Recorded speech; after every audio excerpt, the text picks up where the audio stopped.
support the Sierra Leonean artist. Famulem, today, the 30th, I repeat, today, Sunday, 30th of May, 2021. Me now, na host and Peter, Prince Emil Chroma, on the Then and Now Media Empire platform with a very special guest. This guest not to train on this platform, you don't appear on this platform once or twice. And away from this platform, this day all over social media, they chat the Sierra Leonean anthem. When I say the Sierra Leonean anthem, I mean everything Sierra Leonean in a positive way, because I myself now one of the few people that were the fella. So this guest is none other but Mr. Jesmed Fode Mami Suma. Jesmed, welcome to the program. You look very well, my brother. It's good to see you again. You're mute, Jesmed. Thank you for having me, my friend. You're welcome. Okay, let me get down straight to business. You see, some of us, and I believe the vast majority of us, there's something where they hamburg we, where they shake we on the inside, where they make we talk over and over and over. Because why? I believe, say, just like many of us, we want the greatest good of we country. You remember once upon a time, not very long ago, because after all, we country, although it's 60 years and 60 years is a kind of big age, but not for our country, we were known as the anthems of West Africa. The anthems of West Africa, simply put, now been placed beside other brilliant minds them from across the continent, being come out and come to your own country when have been the anthems, where the bastion of civilization, I want call it West Africa, because by virtue of the educational system, most people in the Kande, now we college, where they call it University of Sierra Leone, or better known as Furabe College, for can hone their skills, for can share their own things with we, because remember, say, this was the period of liberation, independence, where we chat new causes, the way our self-aspiration, self-domination, Salona, the people in the camp, especially within the West African region.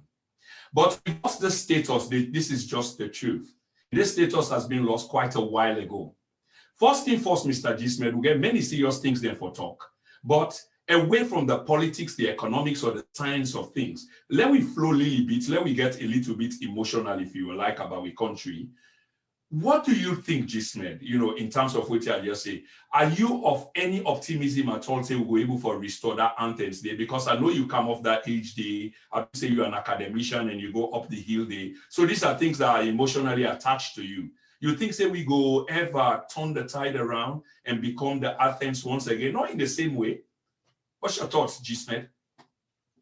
Well, realistically, we still get a small window of opportunity for how we transform and change the trajectory of the country in future.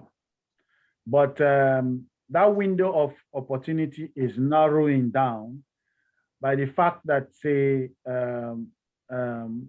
you know, the rest of the other West African countries are moving fast ahead of us. Now, the challenge we get, as I can say in most interviews, is leadership. If we get the right leadership, we get the right structures in place, for our go leapfrog with development approach. And when I say leapfrog, it may not mean say we'll get for start again for draw telephone line then at the gone. We'll go to the, you know, the existing technologies and existing advancements the way they are around the world. But again, it all starts with leadership. The leadership we go get for able to know how to allocate the resources of the nation, for tap into the areas them, especially the creative areas them of we nation, we'll be able to build from and able to shoot over so many other countries and begin to work towards that particular trajectory. But as it is now, we are over 20, 30 years behind. Right. Thank you for the expression of such a good sentiment, because there is a reason for hope despite all the difficulties. And I really do like that. But I like the ending part where you put, because it just connects me directly to Usai. I want actually begin the program, because if we should do that, we talk about the benefits of economic growth. And economic growth means a country where they prosper and a healthy people, and a country which is renowned or will be put on the map. So I want to talk about the economy a little bit, but I'll ask you, what's your perspective of the situation regarding the current economic situation in the country? The economic situation in the country is difficult, challenging. And when it comes to the bread and butter issues, with people in the suffer. When it comes to the issue about the business environment, business climate, in terms of the enabling environment where government supposed to create, it's very challenging because of the, I will consider it a myopic leadership style way with the experience right now. I can share a few examples of personal experiences the way me don't go through the business environment. We will give you an example of why it is so challenging. One, if you look at the banking sector, most people go find it hard for belief, say, if you give somebody 100 million leones check right now, that person they're not going to be able for deposit and in bank because the banking regulations not allow banks then for accept 100 million leones check from anybody. Yes. So the question is, so the question now is, which other way you were able to give money to somebody of 100 million and above? The obvious way, one of the obvious way is for let the person go cash the check. And we cash the check, which in that means they take cash out of the banking sector. So the banks then will get less cash available for them for grant loans to individuals and businesses that want to get access to liquidity. The second option, you get for do wire transfer. Unfortunately, no local bank na salon not going able to do wire transfer to another local bank na salon, and that transaction they take place within Sierra Leone. That is how terrible our banking, rudimentary and backward our banking sector is. What happens? You have to do that wire transfer and they send them outside Sierra Leone, go process it and come. By the time the thing will hit back the next person in your account, it don't cost you over $100 for that transaction. Why is it Jesmed? Sorry again for budging, because it bothered me as well, and I fail for understand the logic. Why is it happening this way? Honestly, I have no clue. That's something I'm trying to figure out, why our central bank has not been able to put up the mechanism wherein banks can communicate and be able to transfer money in between themselves. But one of the challenges where I know say we face as a country internationally is the accreditation and the fear of using Sierra Leone as a conduit for not only the financing of terrorism, but also the money laundering channels. Now make you go find out, say, it go difficult for let somebody there salon, you open, say, a PayPal account or any financial transaction, internationally recognized financial transaction platform, because of the stigma then they where we governments then still need for work on and able for elevate the perception about our nation to the international community when it comes to the financial aspect. Now, with respect to other areas in business, the current government, their own policy, they hinder progress of business. I can give you an example.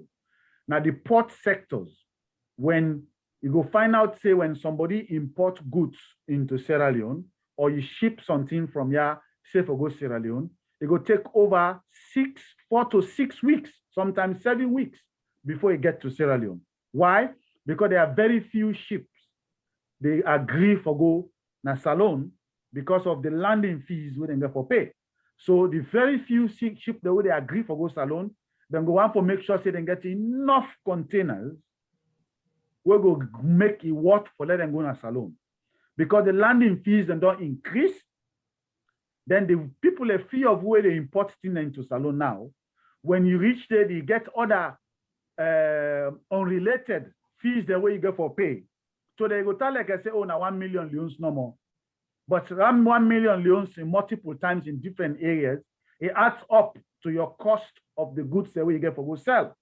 So you find out, say, it frustrates the growth of business within the country because of the too much taxes and levies then with government the levy, where they milk everything out of the business community. It overburden the very few businesses the way they exist, as opposed to broadening the tax base, creating an enabling environment for more businesses the way they pay small tax, then they instead levy so much tax on the very few businesses where they exist. And what thing they fail for realize, which I know they do know, is that whatever custom duties businesses pay, that duty there, it will be reflected back on the price at which goods then they sell them to consumers. I can give you one typical example. 3 weeks ago, maybe even 2 weeks ago, let's say 3 weeks ago, a ton of half-inch iron rod was $770 a ton. Today, yesterday, or day before yesterday, is $820 a ton. So part of then the talk said and don't reduce the inflation. Theoretically, yes, the inflation rate don't reduce. And I can tell you what in the mechanism we then use for reduce the inflation. But Jesmed, you did way ahead of me. And these are things that way I want for let we really touch on, but I would like for let we connect the dots, so that we were able to bring this thing really. Jesmed, Suma, a man will understand what he talk about. And the good thing about this border is it broken down to that minute level, that macro level, if you like, where they make even the power within Asanda, they understand. And when I say that, I mean, you can see the man already there ahead of me, and these are things that I really want to talk about. But when you come back again, we still get to the same economy. But all of what we say, if I quickly, there are also issues of insurance. The high insurance and the charge, there's no credibility, and then the situation in terms of the climate is difficult for them. So the insurance and they charge heavy money, and I guess that's what you were saying. All of that end up with the consumer when are we and we poor people them. But Jesmed, governments could say, yeah, you want to say something? Go on, please. Now, part of in terms of the insurance, where the ship then they pay also. That's another point where I've mentioned. What thing that happen is that, the table will be get rebel war. Yeah. The insurance premium was obvious for like go high.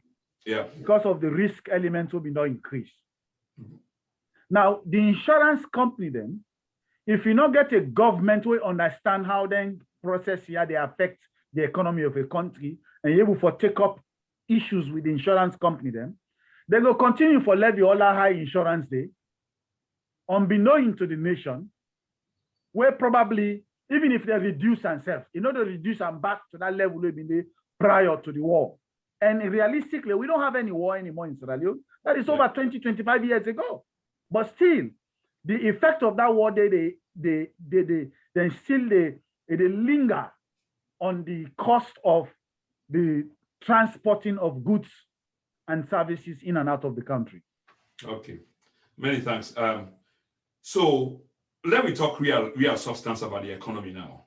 So we know, say, there was little bit of growth, and then it stagnates. So that will be between 2016, 2017. And then we see a little bit of growth as well again, where it has been something like 2.7%. This was in 2020. This I just look something up. I just looked something up in World Bank, briefly. And then, prior to 2020, 2019, there was 5.4% growth. And then we'll begin to see the decline and something really as a consequence of the pandemic, this international thing here. So you see the economy weakening. Is this something you will buy in its entirety, or is there been some mismanagement, or we could have done something else, at least to prevent some of the shock that this economy is going through? Well, let's give a typical example with the United States of America. When we had a bad leadership, the economy they get a free fall during the pandemic towards the end, towards the election time. say immediately after the election. But the moment we get sober government, the trajectory change, now the economy is shooting up. So that shows leadership matter when it comes to the issues like this, especially in crisis moment. In we own situation, much of it was mismanaged because realistically, the corona not impact we like as much as the way it impact other countries them, where they actually get high numbers of cases. So we've been get a lot of opportunities then for able for manage the economy to a point that we not even for to get a drop in the economy in the growth rate. The growth rate, in fact, we've been given an opportunity for us to shoot on the growth rate. I write an article on this one, particularly when I noticed that the central bank don't begin for take measures them, very traditional measures them, but measures the way they used in the past will not get any positive impact on the economy for the past donkey years based on the advice and recommendations of the IMF and the World Bank. And that is when a crisis reach, they say throw more money at it. Throwing more money at it, where do you get the money from? The World Bank, IMF, then go tell you, say, then get some soft credit or soft loan when they give you for help you for manage the crisis, then give you grant here and there. But when the grant are when they give you, they know they supervise and look into whether you blow them off or you go transfer money then a Lebanon, now your private account or whatever. They don't care about all of that. But all them loans then it's affecting not only the current generation, it's affecting the future generation. But the most important big mistake where I see the central bank do, then throw money over 500 billion, I believe, for create liquidity in the economy. They're saying they give businessmen them. Unfortunately, we don't bother and sister the way they run business, where they actually produce the basic thing the way we all consume at the country, they not get part of that one day. Most of the block of the money go to foreigners. They want the way they import goods and services. And if you look at the way how the economy they run, if you take 500 billion loans, you give importers them. Importers know they take 500 billion loans for go import the thing they will import. Now dollars they want, no so. Yeah. That dollar they back in that dollar, that loans they back in, they take them back, go to the central bank, drain your reserve, for let them go import them goods and services. Now, if you want for control growth in the economy, it's usually always centered around production, producing those goods and services we need. I can understand capital goods and for bring down it and come, like machinery, this and that. But what you produce internally, now in the thing where they reflect. Yeah, but Jesmed, on that basis, what if government, and in fact, it seems like this is not the strongest card that they are playing, and it sounds like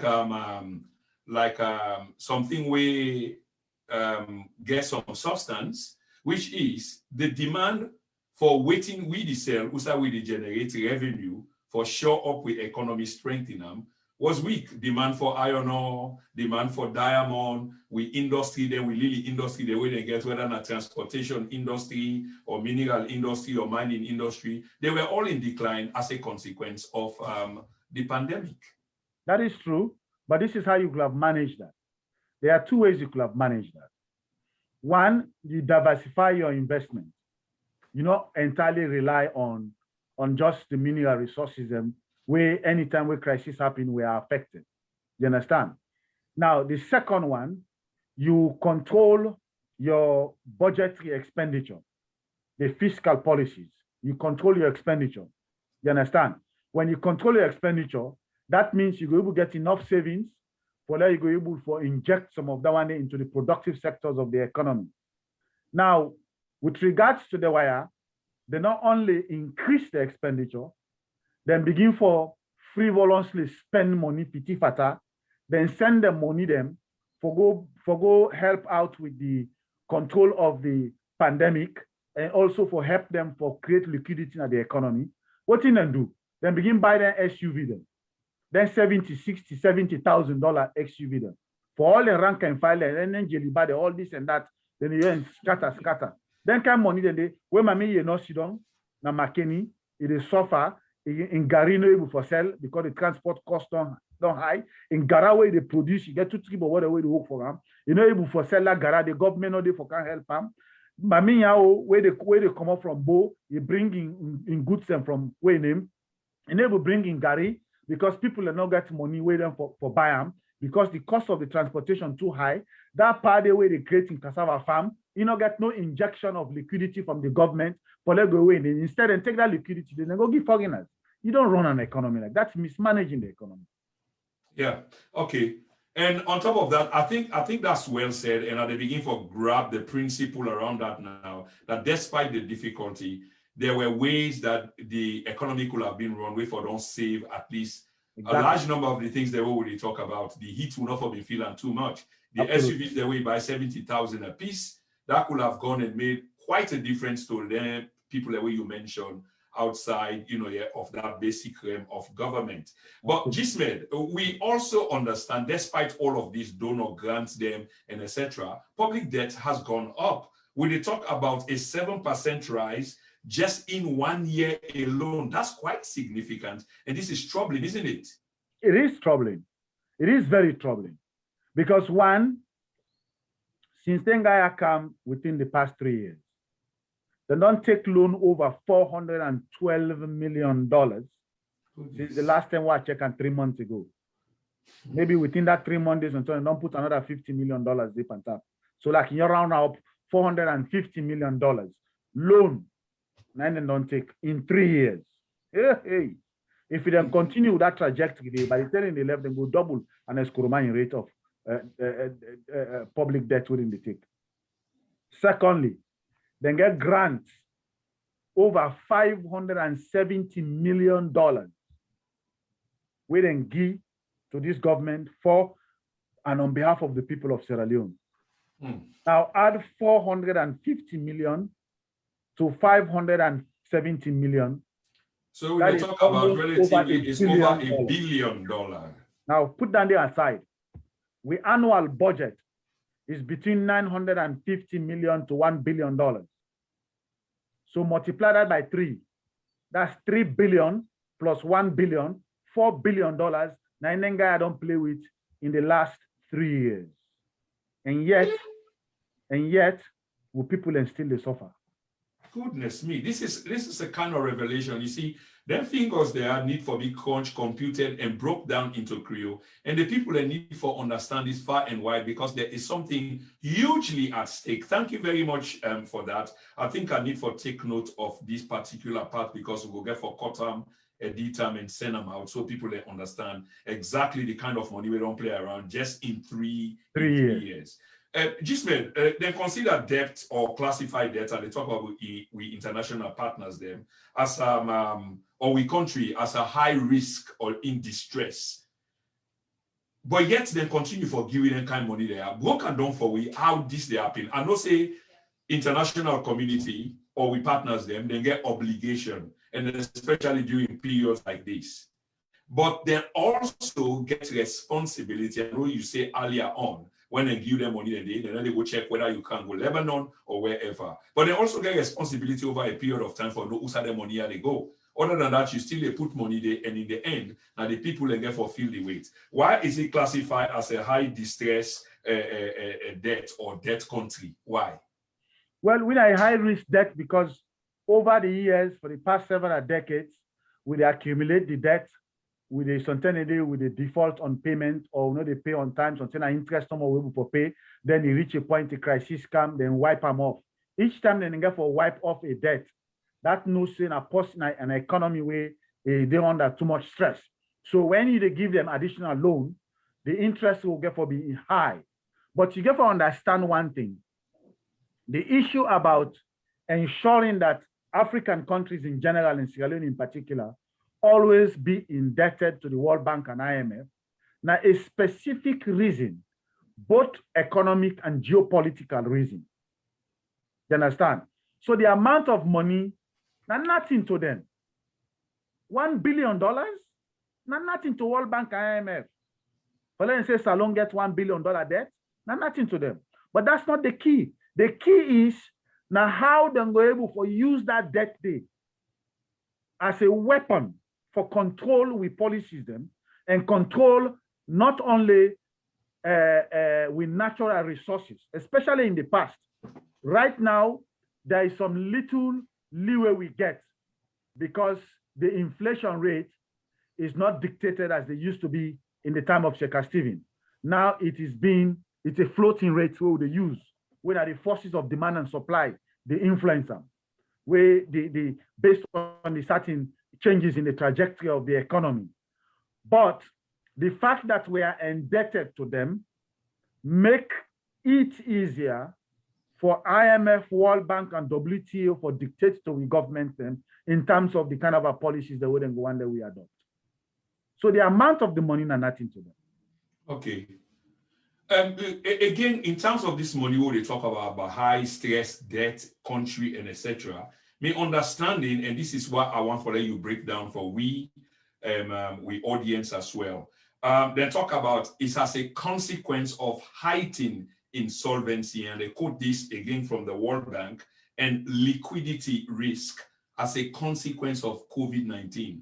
How are these two related to this high debt stress nation what we talk about? In other words, Jesmed, what is heightened insolvency or solvency in this case and liquidity risks? Good. Now, then no say we major source of foreign currency for that we pay off with debt is not based on the goods and services or the manufacture and export like China and other Asian countries they do, or Nigeria or Ivory Coast they do, or Ghana they do. It's purely mostly centered around the export of raw mineral resources. After 60 years, we still export raw mineral resources. So whenever they see a shakeup in that area, like in this case now, you get like Sarah Rutile, don't give notice, say, in the next 6 months, and they pull out because they're not able for not cost effective for let them continue to operate. Mm-hmm. That's why we get the Sierra mining company where they in a court, they're not in the mine, the iron ore. So the World Bank, IMF, and international community know say the moment we get crisis in the mining sector, will liquidity problem increase to the point that then the world begin to worry whether we'll be able to meet with debt obligations. So because of that, then they put we risk level high. And risk level high means interest rate per loan, what would they take? It's going to be high. But the other thing where people already understand, where they stress with foreign reserve, because then they also look at the foreign reserve ratio. You understand? That's the foreign reserve as a ratio to your gross domestic product, GDP. Then they look at the debt ratio also in relation to your foreign reserve. So all then calculation, and then they begin to determine, say, that's why I almost had a reserve what they get. 100 million, 200 million, 400 million, $500 million, but then debt now 1 billion. Or now almost in they pay every month or every year, $250 million every year. If then debt ratio, the amount of money we then get for pay every year, is almost 50% of the foreign reserve. Oh, that one day, not to wait for be careful. Because one, the crisis happens just now, we know we'll get to your money back. So the interest rate will get for be high. But the other thing where they stress with foreign reserve, what people don't really understand. Now the frivolous way, where we government officials then, they spend the money out of we treasury. Marabio alone, according to the Africanist press, don't spend over $3 million. Over three, I'm being conservative. I don't say the figure past one. Over $3 million just for travel no more. Mm-hmm. Under per diem and other kitchen. Per diem, they go to Ram. Per diem, they go to in Westford or to the street at the same bed. Per diem, in woman, they get pocket money. We're not a government officer. If they get per diem for eat food, when they all two they eat at the same plate too. Mother bio, they get in your wife, they get in you. Now the first tennis to the say, first lady, they get in your entourage and what way they mean them. So the money they were in the siphon, all that money they not only also, as they step outside Sierra Leone, now dollars they get for use for buy. It's about many factory that 3 million they for don't be. Yeah. Now assume say mother be no go fly, all them play. Then they say they bring waiting and call investors. Let them show you why investor one factory they don't build. Instead of them build factory, where we make Ghanaian frame in the last 10. Then say, bo, una young president. Where we the young Pekin and Ghana? We they teach them how to make and fly plane. Una young president go to House of Parliament. The biggest investment where they say they bring come for the youth then is a car wash. The man said today the man laugh me. Anytime yes. He's talking, how is your car wash doing? I say, how is man the car wash doing? The next one at Tapalapa bread factory. So that's $3 million day. When they don't pity fata all over the world. Put an per diem. We don't almost don't go to Lebanon bank account now different in the one day now. That one day for don't bill. If you give me $3 million, I guarantee you that they give 4 factories in a salon. Yeah. 3 to 4 factories that go build inside salon with $3 million. Yeah, Jesmed.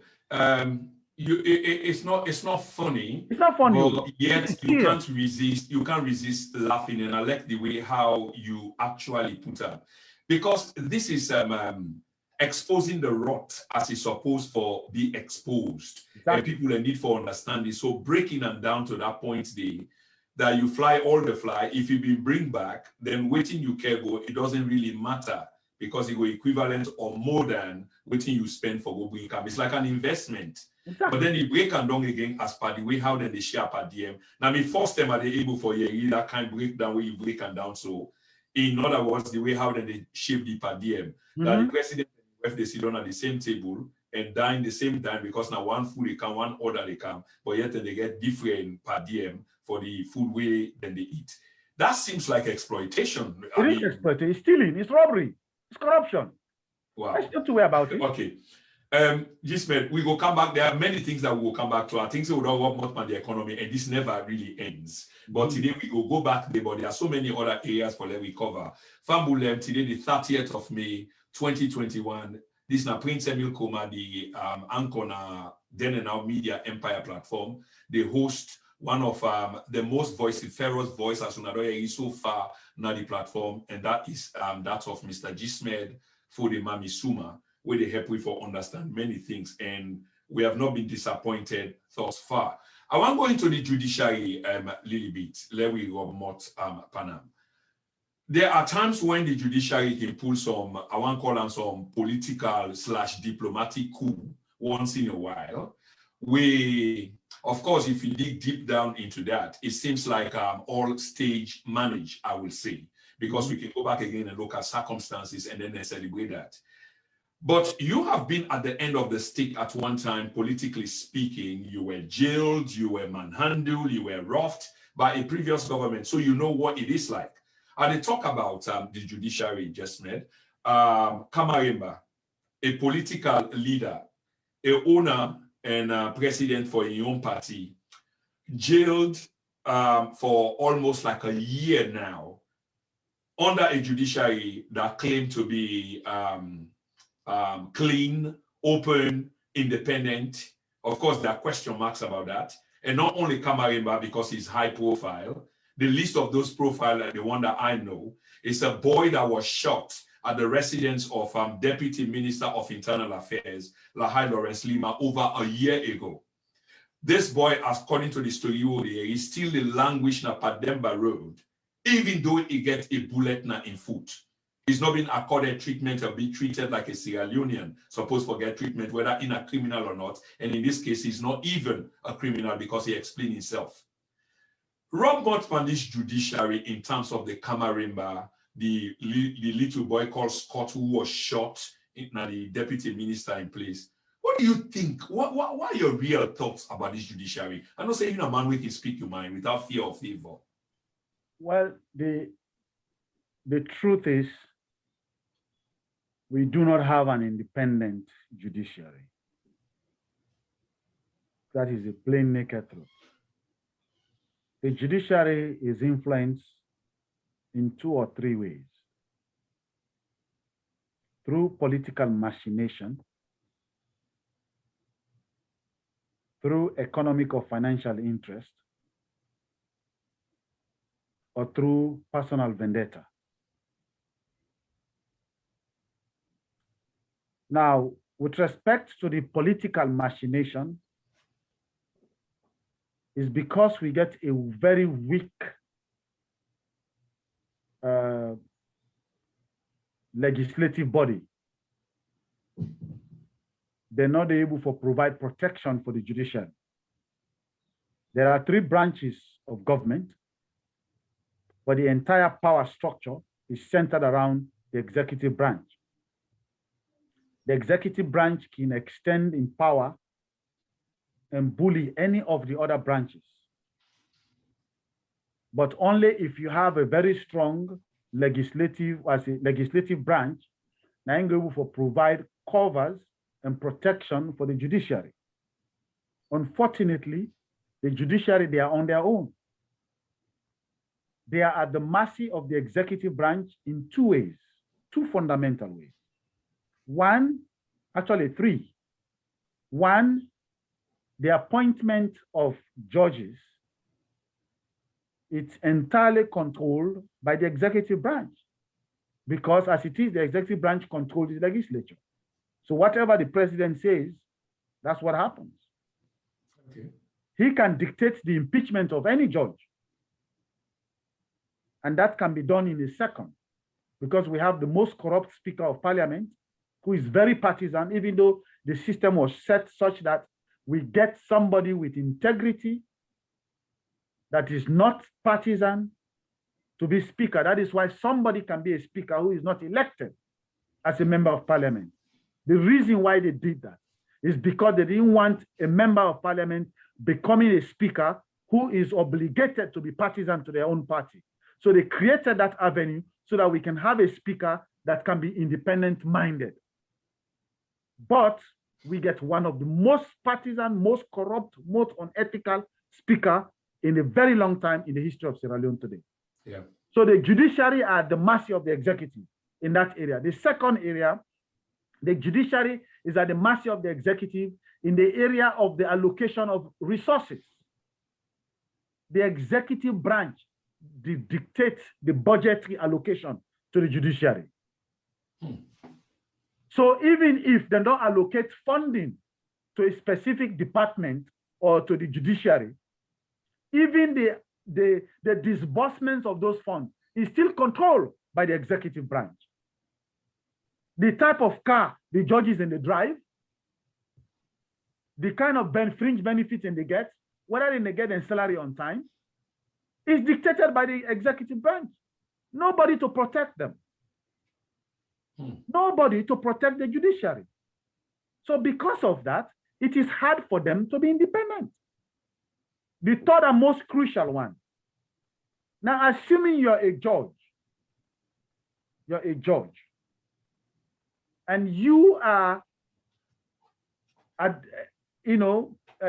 administering a case, adjudicating over a case that the president or the minister of interior is interested in, and you want to act as an independent judge. But when you think the security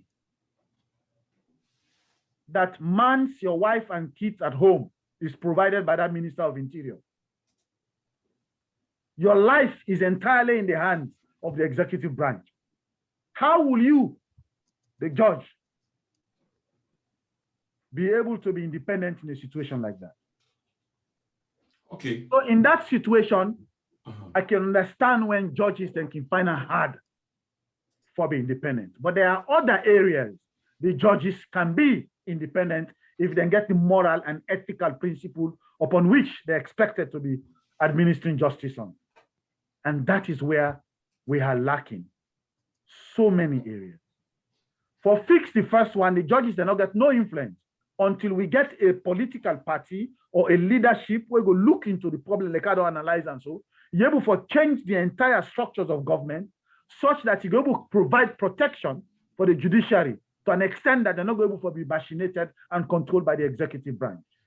That's the question I was going to ask, Jesmed, yeah, and you lay ahead, but I will ask it anyway. And here is the way I want to ask him. We know, say, that one of the good tenets of democracy, if you like, now the building, the supporting, and the strengthening of the legal system in the country, which I think you've spoken to and spoken about. If what you don't say is the case, and we always get moral guarantors, and we people them are always the victim, how, despite what you just say, because people have been saying it just like you're saying it, and it's not happening. Justice Cowan get a reviewed constitution where they gather dust because no president is willing to go there for strip them off in powers. How can we effect this change, Jesmed? We the people, I mean we the people with a capital P. The facts are as follows. Fact number one, no APC government elected to power will effect the change. Fact number two, no SLPP power government elected into power, including the Paupanistas, will effect the change. Because power and the access it provides is addictive. It's like a drug, like when man is sniff cocaine. When you don't become addicted to it, you have to get a farm. So when we don't establish that fact, they will put that one this aside. The only option we'll get now for bringing a different political party to power. Now, when we get a different political party to power, we'll also be mindful to say, now the same animals they will get in a salon, now they can form that political party they will. You see the logic? Yeah. So if some of them, if you not get individuals that will understand the nature of how things are operating, we're ready for sacrifice and put their life on the line, for make sure say any new political party we elect, we're able for push their agenda and therefore put them into action. Even a new political party, no way would do it. Until you're able to identify individuals them within them political party, then they will go and trust, then drive them therefore for them go push the one then. So this is how it can be done. I have written I've written a document on it, and not an article, and not publisher. How to reform the judiciary. So after some time, we'll send some excerpts to you. Thank you. As I mentioned to you, the executive branch already get control of the police. In my opinion, they should have no control over the prison. The prison should be directly under the Chief Justice. That is step number one. So which means when they arrest somebody, by our constitution, that person should not be held for more than 3 days. So that is the extent of the powers of the executive branch if then they control the police, because at the police station and they're responsible for enforcing the law. But because the constitution forced them for charge the person to court, that means when they charge the person to court, that comes under the judiciary in control. The judiciary dictates as to whether that person will sleep another day in prison, in cell. That person will go back to police. So you go straight to the central judicial system under the judiciary, the prison system under the judiciary. So that means the interior minister will go hold another politician. He say, when I go lock up na Pademba Road, why will you do that when you don't have power over Pademba Road anymore? That's under the Chief Justice. You understand? Now, what does that mean? But the most crucial part why that system they need to be introduced is because one, the prison now will now be equipped with all the security gears. You go to England, prison officers, and they're gone. You go to America, prison officers, they're well armed like soldier banded. Other parts than at the wall, prison officers are all well armed. But the reason why we need to arm our prison officers and train them is because we can now rely on them to provide security for all the judicial system. So a judge now within a court is afraid say that policeman whether they now the interior minister don't send them, you go begin panic. But if that judicial, that security system under the prison, then they provide security for the judges, for the magistrate and all court officers, Then they go lessen the scare and the threat where the judges and they face when they advocate over cases that we politicians are interested in. Then they don't weaken the executive branch in one area. The second one is the allocation of resources. We need to get a legislation in the parliament where they require a mandate to judiciary for dictate their own budgetary allocation. You understand? Where the Minister of Finance go incorporate her inside it, but no get no power for change them until you go to the House of Parliament.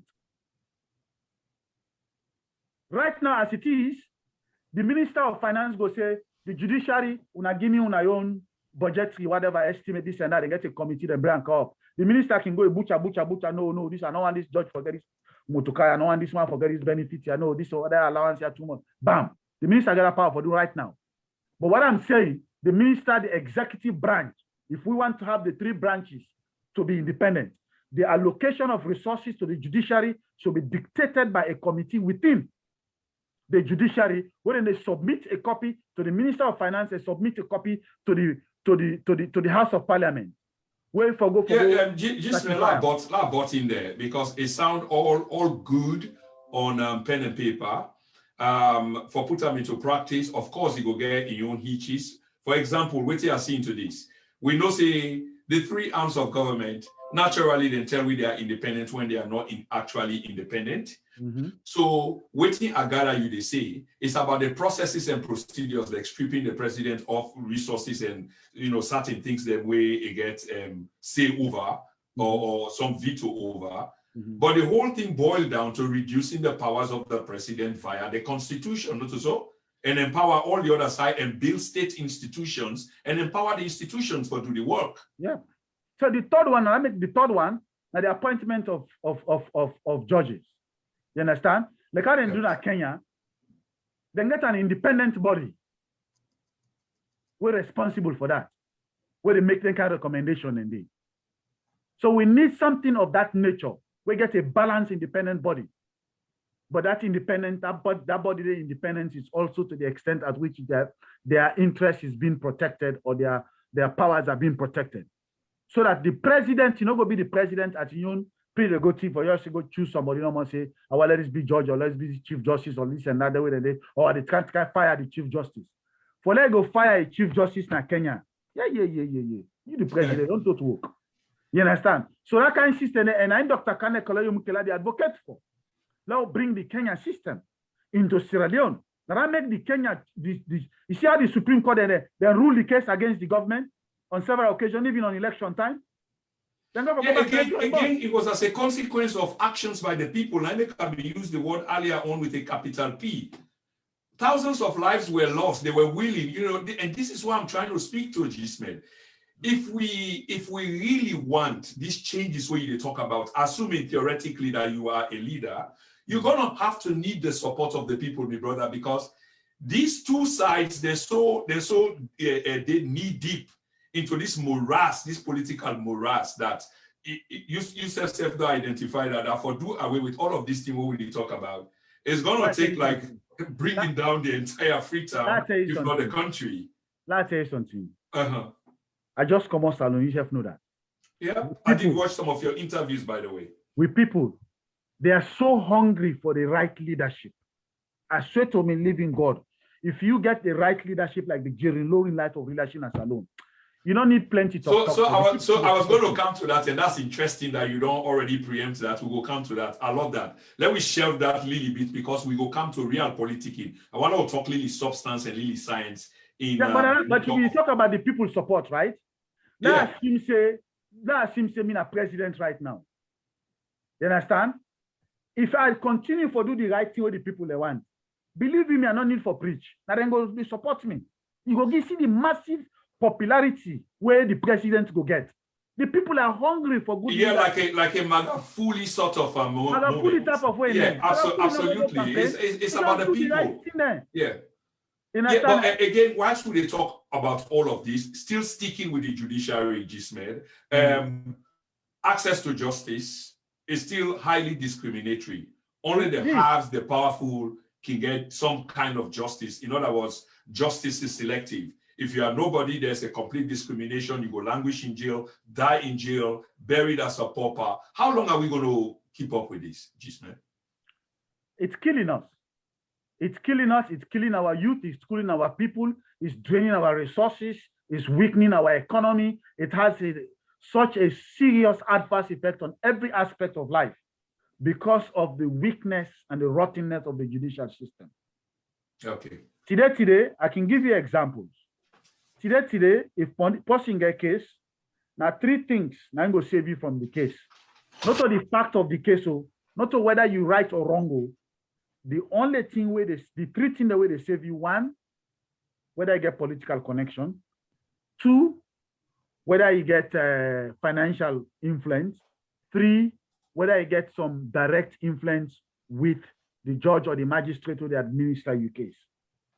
So much so that where you look for lawyer, and they tell everybody, when you look for lawyer in a salon, not look for lawyer on the basis of whether the lawyer sabi the law, or he learn so much book, or he don't take too much at the judiciary. No. When you look for lawyer in a salon, based on one criteria and one criteria only. What is the strength of the lawyer's influence in front of the judge where he presents the case to? Okay. Jesmed, I want to play with first video, and I want to let you help for analyze this video. Let's see whether I'm able to forget with first video.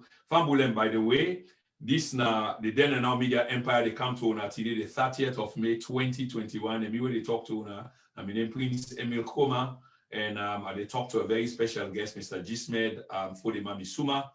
They ask una shape, you know, the national conversation, like I can say, it day on. And it's almost imperative that when we talk so, we need for share let other people encourage and let them make a decision for themselves. This is information that's been put out there. Even myself, this is a learning process for me, and I've learned a lot tonight, and it could be you. I want to play the first video for we guests. Let me see whether it will able help we for analyze them. Very, very important, and this is what we do here. Let me see whether we're able to find this video quickly. Let me guest help we for analyze this video. Fambulendia una bear with we. This video is about 2 minutes 46 seconds. I will play about 1 minute plus and pause them and la yeri for me. Good morning, compatriots. My name is Francis Ben Kaifala, and I am Renaissance. The Sierra Leone Renaissance movement has called on fellow Sierra Leoneans to wear black on Monday. We call it Black Monday. It's the Monday where we are supposed to show our dissatisfaction at the way the country has been run. Since independence to date, the Sierra Leonean has had a life that is less than what we would desire. We wake up in the morning worrying about the basic things that the rest of the world has forgotten. We worry about electricity, we worry about water supply, we worry about food, we even worry about security. Successive governments have failed us. This is the time for the Sierra Leonean to refuse to accept less and request more. We have to show our leaders that poverty is not a way of life. It is something which is man-made. Make I just pause them right there. Fambulen, for them, one the way they watch, we maybe not recognize them because there's been some changes, you know, to the speaker. This now the ACC boss, Mr. Francis Ben Kaifala Esquire. I mean, this was prior to him becoming ACC boss, and una all hearing for ourselves. What he was saying then was quite true. Okay, that people can come out for go express themselves if they feel dissatisfied with the system. The only irony about this is a similar thing, at least by many voices, many people, is now occurring. There is a scarcity of electricity. There's a scarcity of goods and services. Hunger is on the up. Poverty is on the up. Many things are on the up. But like I say, I will allow the guests for analyze down there for we, both in the then and in the now. Jesmed. Yeah, as you rightly say, the basic standard of living of people don't drop. Rameko will talk about this issue about inflation. where this government they boast about, say they don't bring inflation down to single digits. It's good. It's true, say they don't bring account down to single digits. But what mechanism do they take to bring it down at the expense of the growth of the economy? How then do them? They hoard the loans. The issue about inflation is about people having access to money to buy the goods and services that they want to buy. And if you have too many loans to buy few goods, the prices of the goods will continue to go up. But at the expense of doing that, they hoard the loans, will make it difficult for us to be able to produce certain goods and services. We make it difficult for let people able to get access to the loans itself for buy some of the things that we need. The best way for reduce inflation, way sustainable. So which means their own approach not sustainable because it affects the economy, it affects the GDP, the growth rate. The best way for change inflation, there are two major ways. One, increase production of goods and services locally. For increase the production of goods and services locally, you therefore create liquidity. Creating liquidity also therefore pose a threat to inflation. So now the problem here, Jesmed, is when a man in profession in a certain discipline or a passionate about a certain discipline, even when you ask him a question about one thing, even though he will come to that, but he will digress. So we go to that because we self want to understand and ask the question within our inflation and how they affect things. But I'll go back again to Ben Kaifala because I want to talk about the judiciary and corruption, the fight against corruption, both in the then and now. The man is now the boss of the corruption bureau. Yes. So you see, Ben Kaifala, say he been represent me before during my case where that's news to me. Yes, where an Eskumabi arrest me, and the guy we been represent me. And he came across as very professional. Honestly speaking, when I tell you professional, he was really professional as an individual. You understand? Eh? You're not implying that he's not professional any longer, are you? Well, I'll talk about in terms of my own experience then. Because human beings can change. Okay, let's hear you out. Human beings can change. You understand? Eh? Now the first lawyer and the way 10 reach for like going to court, and first they call you in the morning for remind you. You understand? Eh? It reached there before you. Very few lawyers in the do that in a salon. Lawyers in the salon, they get case with them. Now you go for the big and for remind them who stand court name. But naturally, you know, court self. Oh, but me, I'm not even count me way name self. But okay, I go make later I join them. Young lawyer, then they go talk later I join you case. Not to Ben Kaifala. Ben Kaifala, now he forced to reach the court before you. That's how serious he is. He's a very professional guy. That side, I cannot take that away. But again, you see, but in terms of the role where they play, one moment, Jesmed, you can forgive me. I'm so tempted because normally I not elect for speculate, but at the same time I elect for speculate. The way you talk about improfessionalism, then I almost want to say, with the benefit of hindsight now, is it possible because it will be high-profile person? And we know Ben Kaifala in campaign, now we see him for what it is now. So he's been determined for expose some of them things that they leading to the path where we are now. That's a possibility, isn't it? And just to speculate, by the way. A quick for go out of track. But again, the other thing we'll get for member, Ben Kaifala is not perfect. And there are a lot of things that he's doing wrong. Understand? But comparatively, he is the best anti-corruption commissioner we've ever gotten in my own lifetime. Yes. Because he's actually fighting corruption. The one that way they fight, and the political corruption where they happen now. And the thing where I find problematic is the fact that, say, when it comes to the politics, they don't politicize the fight against corruption. There are sacred cows that he knows they are as corrupt and stinkily corrupt than the word corruption itself. But he's not touching them.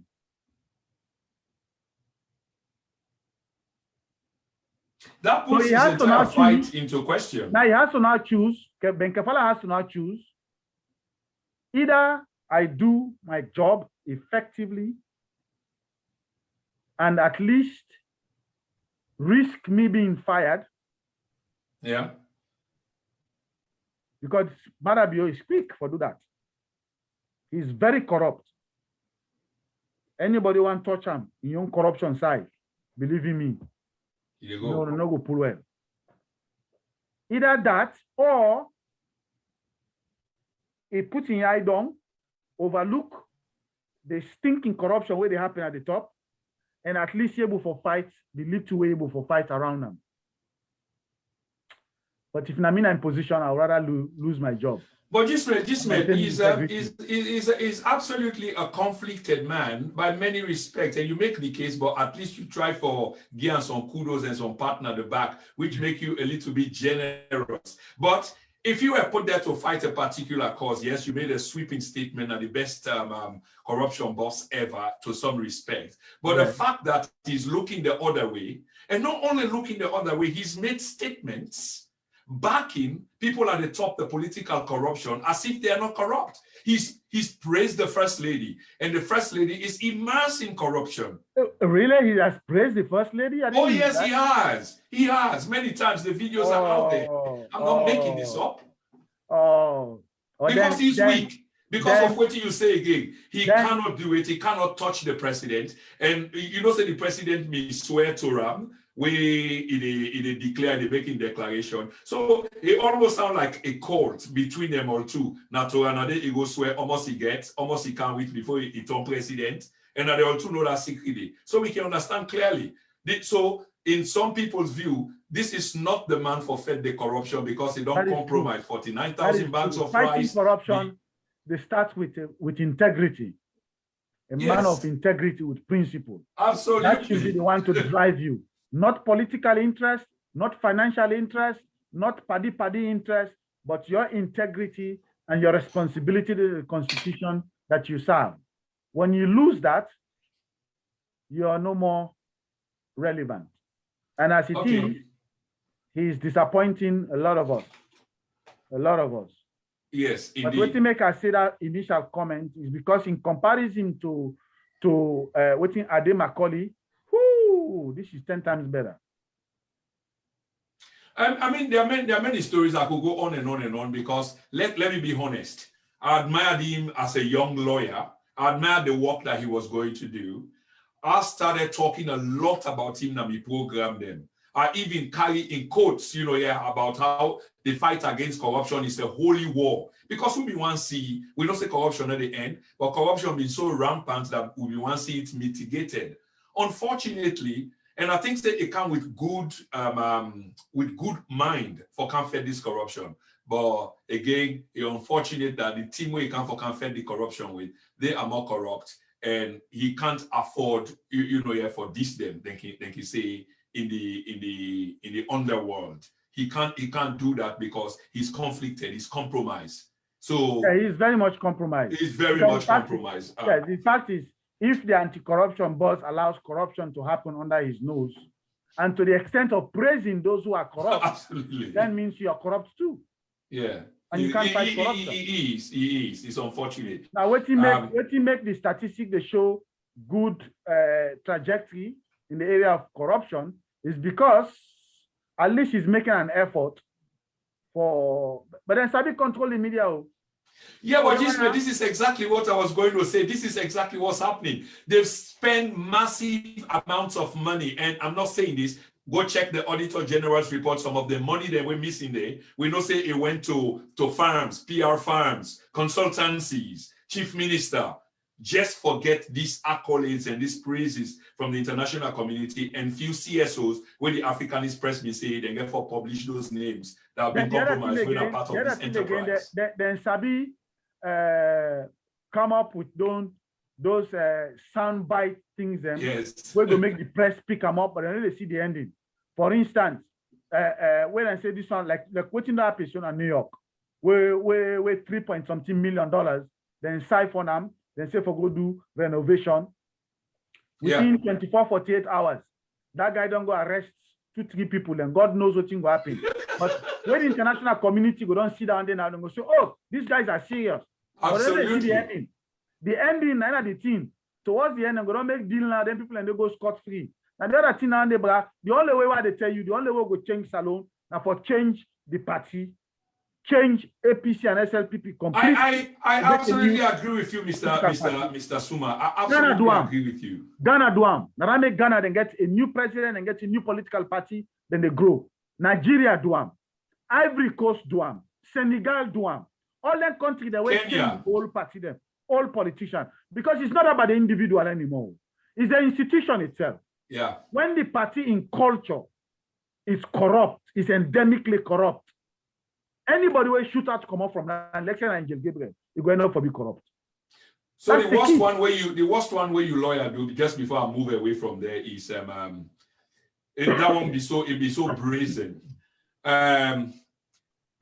The First Lady made many denials about not being, this is really telling Jesmed, about not being corrupt, about monies the way that they accuse them about, specifically the Africanist press.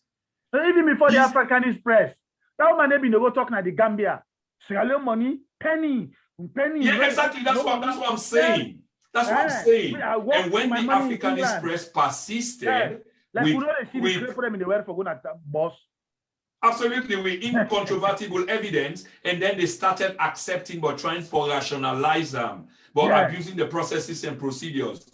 Then when the former ambassador of the US spoke publicly in a 98.1, say, this year, I don't look past Marco, all this still these publications. So you cannot only look or investigate corruption externally, you have to look internally. Now that immediately Ben Kaifala say, well, I go look into the office of the First Lady, not only this one this time, but he went 14 years back into the investigation of the presidency. That's again politicizing the fight against corruption. Because that's your politics. If you mean the fight corruption, why you not been on do all this time for looking the First Lady you win him there? Password no can catch you now First Lady in hand inside the team. This fella play you one other video we done we're very important in this conversation we hold publicly for the interest of the Salon people. This now the president in interview na CNN. I don't play a couple of times, but post kind of the platform and not playing for their family analysis. I know say you don't listen to them. Take a listen. The Chief Minister and the First Lady, your wife, have actually misused public funds. How will they be held accountable? Ask him. Exactly. Good question. There's a prescription for whatever happens. If that is the case, and it's proven in a court of law or by the commission, they either ask to pay for it, or there are different forms of punishment for that. Wow. They will have to. On top of that, you recently hired a brand new finance minister who was accused of long-standing corruption in the previous administration. What message does that send to Sierra Leoneans? No good example. No good example. Again, you've used the word accused. And he has had to go through a very long legal process to prove that he is not guilty. So, like I said earlier, it is easier. Anybody can make such claims, outlandish claims, or that the other person is corrupt. But we are a law-abiding country, and we go through the entire length to make sure that when claims or allegations are made, we prove them. Okay, I think this is that much. Jesmed, did you take a look at the interviewer in face? Take a look the next day you watch the video and look the girl in face. But anyway, your thoughts, please. Yes. Well, if nothing else, we'll send the message to the people of Sierra Leone that when it comes to corruption, it starts with this White House, State House. This particular interview tells it all. It shows how Madabio is corrupt to the core. There is no two way about it. For those of us that have studied his modus operandi, the way he's been leading groups and institutions and so on and so forth. There are two things always associated with them. Whenever Madabio leads a group, a government, a party, or an institution, there are two things always associated with it. And those two things, one, corruption, two, violence. Forget politics. Go over Madabio in history. Forget politics. So just look him as a neutral person. You look in life na the army. You look in life to the time when they plot a coup, then take over a government. You look in life for the time we plot a coup, a palace coup, they took over the government. You look in life to the time that 3 months to rule salon. You look in life for where you go take over the political party, na salon SLPP party. The violence the way happen when they attacking opponents them and so on and so forth. You look in life to now we don't take power as government. Everything is always associated with two things: violence and corruption. Wow. So you cannot squeeze water out of stone. Okay. The man gives you what he's made of. He gives you only what he's made of. Well said, Jesmed. Well said. I want to talk a little bit of politics, but I want to begin with the cyber security or the cyber bill where they try to introduce, where most likely most people then think based on circumstances in the past that eventually it will pass. But the idea behind cyber bill, Jesmed, you will know that you live in the United States, is nothing way for able for support the promotion of economic and social development. People are not going to understand that in that context, but that's what it is for safeguard the principles of the government and the structures of institutions. So in other words, that's promoting social development. And the online rights. Even we donor partners with international partners, i.e. the Commonwealth, these are the things that they ask for. And in fact, now motion the way they sponsor. But we not seen for, I don't know, Jesmed, probably you know this, whether we will get any cyber legislation prior to the introduction of this cyber crime bill, or we will get any framework in place. The idea why they not being yet, no. Yeah. So the idea that they bring this cyber bill and one can stuff and down people in their throat, just like that in that raw form, not even do the due diligence is another thing where raise eyebrows. And I think the people were right. What do you think about that process they just made? The process is dictatorial because there are certain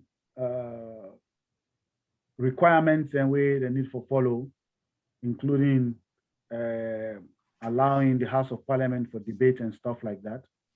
I not get the time yet for, I not be not taking the time yet for read through the entire bill. I know people and don't make some criticism of them, but the kind of thing way I want let SLPP remember, the power party remember carefully and carefully very well, is that the 1965 law, Riots or how they call them, yeah? wait and don't repeal. Public Order Act. Public Order Act and repeal. Part of them. Was enacted by an SLPP government, Albert Magai. But it was enforced against him and his party by APC. So when then they pass a cyber bill thinking say because they get control over the levels of power, let them remember say, oh, there is no power that is permanent except that of God. No power is permanent. However strong you think you are, no power is permanent. Yeah, absolutely. Saddam Hussein thought he was untouchable. Today he's gone. Gaddafi, whoever thought Gaddafi will end the way he ended, today he's no more. Blaise Compaoré, whoever thought he would run away from his own country, he had control over the army, the police, every forces. He was from the army, but he was booted out of Burkina Faso. So these guys need to think hard for posterity but they are narrow-minded right now, just focus on 2023, which are now hard. They want to push it to 2025. This is the time we should raise the alarm. It's a complete breach of our constitution. But blame it on an Eskuruma, and I start that. Now he start for breach of constitution, he push election date, find all kinds of flimsy excuses. Now the paupers and now want to capitalize on them. Why? What argument do they have for Corona? What Corona?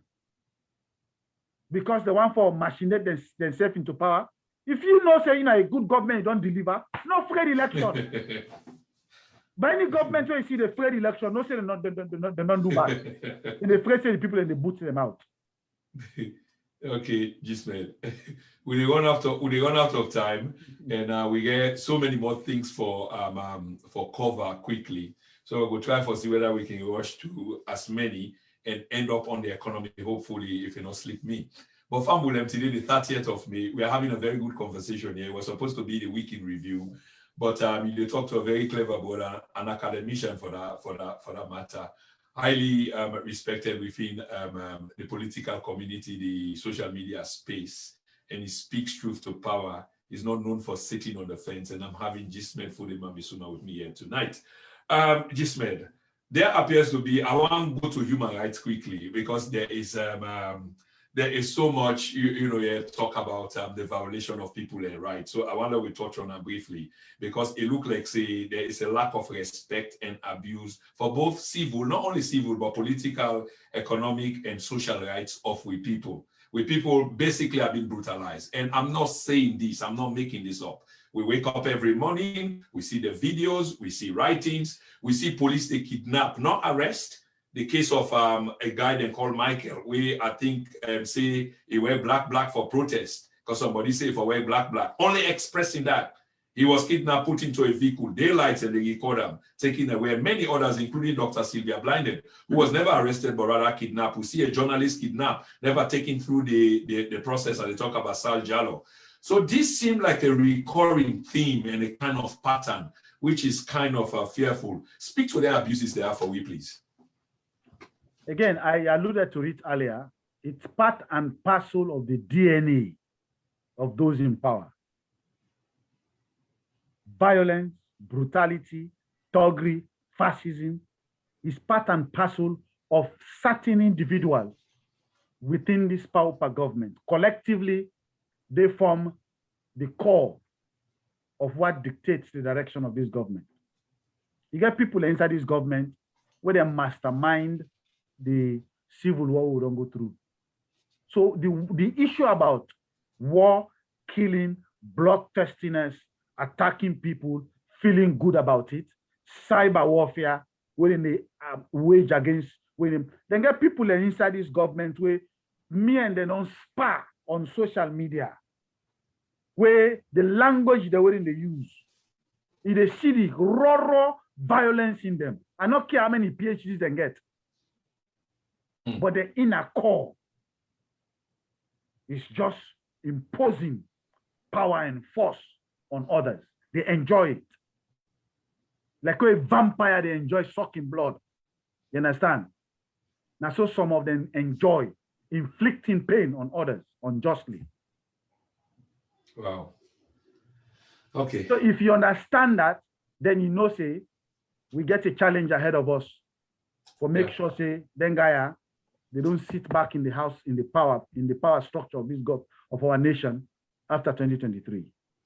But it's about the replacement, but I will come to that, yes. So that's one thing, but it's about the replacement. It's like replacing one devil where you consider the greater devil with another devil where at this point in time you consider for be lesser of a two evil. But we'll come to that, Jesmed.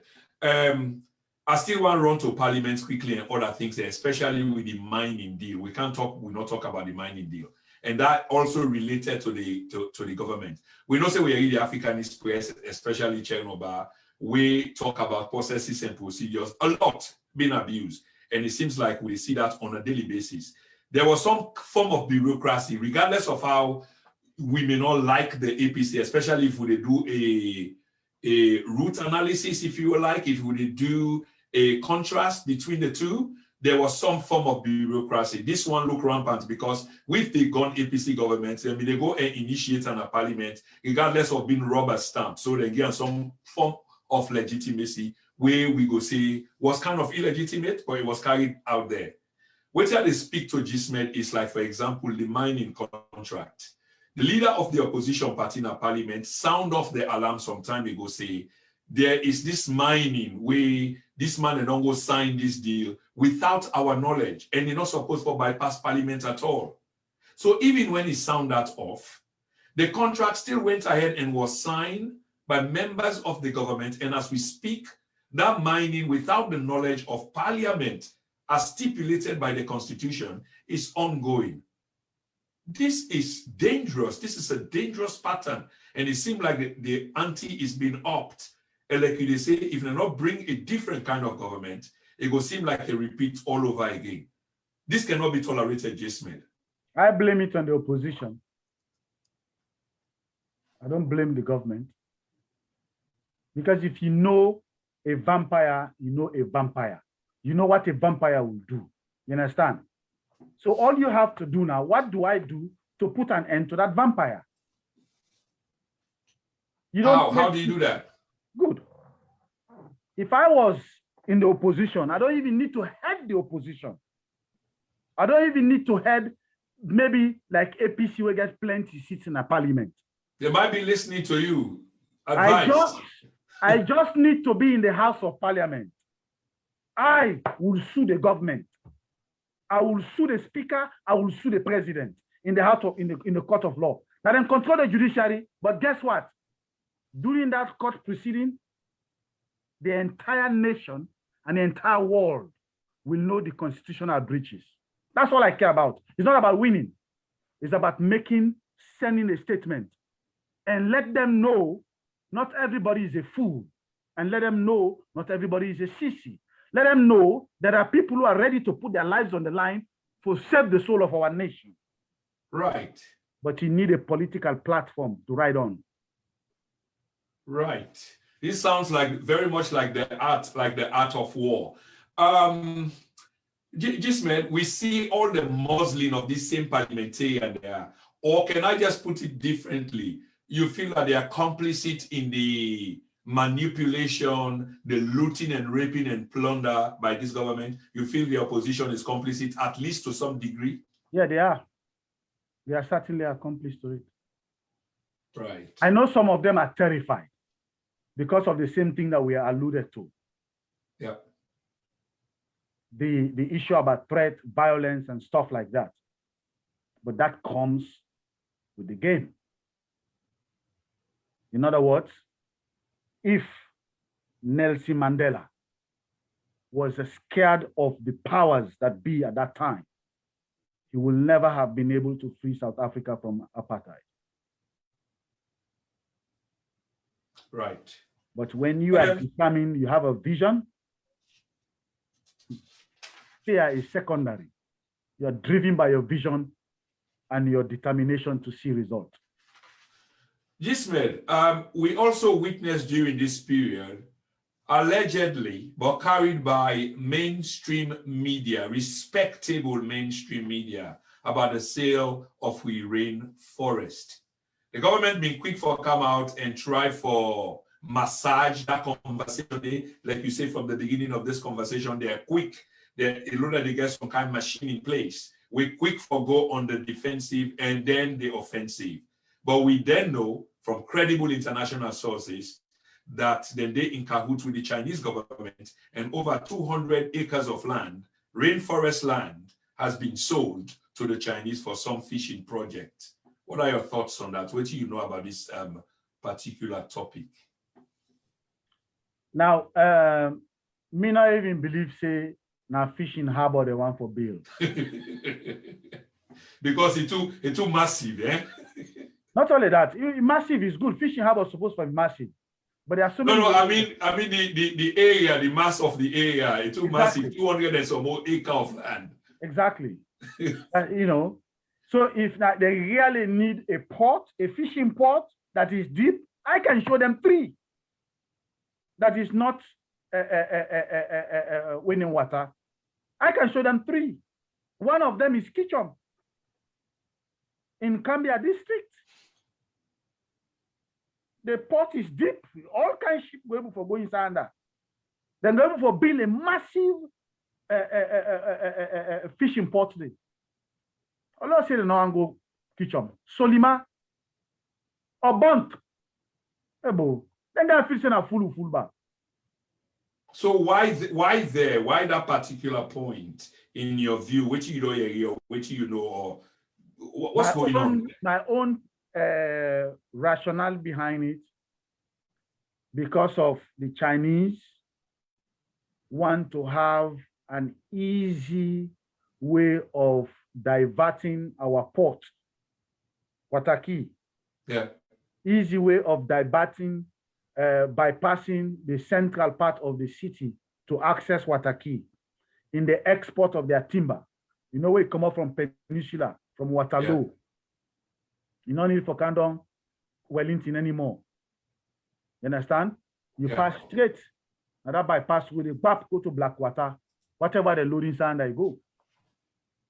The Chinese and the they rip we nation not only of timber, stone, granite stone. Then they make marble tiles, then they make tiles with them. Then they make kitchen top with them. Marble I mean, the dirty alone is valuable. Just the dirty, then get the name for you know, yes. The dirty is so rich. Yes. Just the dirty. Then they export all land. Goodness. Then also you bought some kind of a portal in the bill for drug trafficking. But now we hear about it later. After they go, they are seen in construction, they go on. And that black Johnson area. Well, yeah, that's what we're talking about, and this is part of the conversation, Fambulem. I mean, there is a lot happening, and the idea that is so much day in secrecy. It's really worrying. But as with the you know how we're able to stop that one day? No, let us know. This is why we're asking for solutions, not only talking about the problems, profile solutions, Jesmed. Let's take a class action lawsuit against the Chinese government. So what are we waiting? What are we waiting for? We need leadership. We need think tanks, my brother. What are we waiting for galvanize ourselves and begin make them move the outside of government? I've been saying this for years, and I'm up for it. If we take a class action lawsuit against the Chinese government on environmental issue, 3 days ago, the oil company then lost a case in Europe because of the impact of the actions on the environment. I like this very much. I like revolutionary talk. Yes, imagine we contact the environmental agencies then send investigative team and go to Salon for go investigate that environmental impact of that so-called Chinese funded whatever. Then we work with them, then take a class action lawsuit against the Chinese government. Then go withdraw them fund immediately. Then go exactly, we already get the advantage because if you read all the Western press regarding that Operation Day, it's so much, you know, here they base them on environmental disaster we eventually get for happen because this now on an industrial scale, and you know where the Chinese they perform. It's part of the Road and Belt Initiative, and we have to be careful. But Jesmed, we need to talk about this after, you know, after this program, maybe a day or two from now. We really need for the start things like that. This is sort of a good way for go forward, talking about class action. This is real. This is real talk, not to just talk. So government, if you are listening, it is coming. You know, no longer are we going to sit, you know, and be cowed. No longer. We go explore means and ways for take action for save we country for the future. Because after all, we've got no two Sierra Leone, we've only got one. If you think say you just need to take action now for enrich yourself and you cabal, and then when I left, the country then guy stupido. I understand. The opportunity then guy gets. You understand? Eh? Now make 2 years. 2 years, I know everybody criticize them. Because they give them the benefit of the doubt. Thinking say them go able for restructure things. No, Jesmed. God. I did the same thing. I spoke well. A young man them, when you go down can now, then you're able for focus on just transforming the economy, get way name them, get the diaspora them, structure them, then can stop them, they will pump money, we save that country. They may not care about political party. I just care about good leadership, brah. Well, exactly. And the president and his wife live abroad, that the same place will struggle from day end to day, from paycheck to paycheck for 2 decades. And you get the opportunity to go back. I was one that was praising the president and things will change. I say you get blank slates because he don't write on that blank slate for a long time. He said that on audio. I said this now test got the test you so we don't give one opportunity. This is the second opportunity they give for Anyway, let's not get too drawn into emotion because the practical reality on the ground speaks differently. What people are suffering. Jesmed, you are not a fan of the former president, Ernest Bai Koroma. So I want to talk about a little bit in the sense or within the context of what they go on within the All People's Congress. Then they're in disarray, and in many respects, some of the members them are asking for reform within the party, notably Mr. Alfred Conte, who lives in the United States there with you. I think you live East Coast, he lives West Coast, wherever. The most important thing is like there's a court ruling and the whole entire exercise where they go. I just want to get your view about the former president, the role where they play, how you see him, how you see the future of the party, if you can talk, because one, now the party business, but the party business also gets a bearing on the nation going forward with politics. What are your views, please? Let's hear you. Now, the one thing where I want for one other members them of APC where they're against Ernest Koroma is let them not allow any element of the power pattern for use them for weakening APC on account of, perhaps any kind of a personal vendetta we then get. But it also speaks to the fact, say, Ernest Koroma has been a threat to APC's future. It is. But at this crucial moment, it will be more disastrous for taking Ernest Koroma out. He's both a threat and an asset. Now, the way to create a balance in any two situations, now, for let agree for give up the chairmanship position, but be a trustee with something leverage. Because as it is now, the power pass then gets two plans.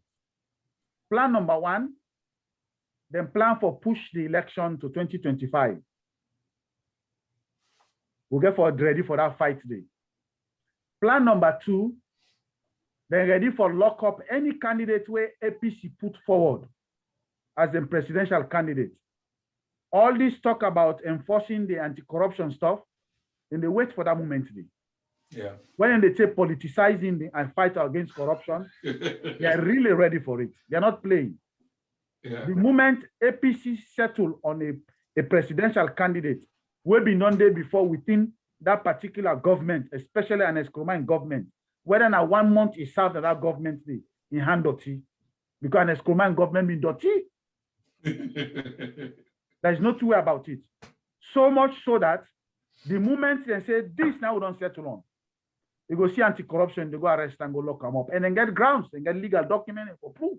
Say this man don't siphon $100,000 naira, $1 million naira, $2 million naira. Then nobody no go see na politicizing, they politicize them because the evidences are there. I mean, make I take you. Yeah, go on, please. This thought up.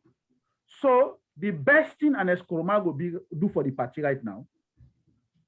One, now for allow reform. You understand? But let him stay there first.